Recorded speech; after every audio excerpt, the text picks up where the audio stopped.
রঙ্গিলা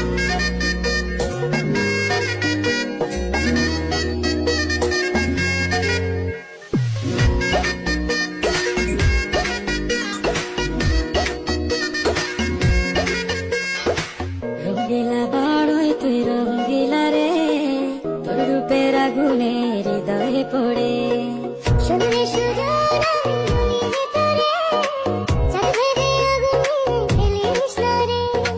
তোর রূপের ঝলকে মমিল পলকে, তোর রূপের ঝলকে মমিল পলকে, তোর ছাড়া এখন আমি বাঁচি। শুনলে সুজন আজকে আমরা আপনাদের কথা মতো তেঁতুল ছাড়াই ভর্তা বানাইছি, মোটামুটি ভালো হয়েছে। আপনারা খেয়ে দেখছেন সেই সাথে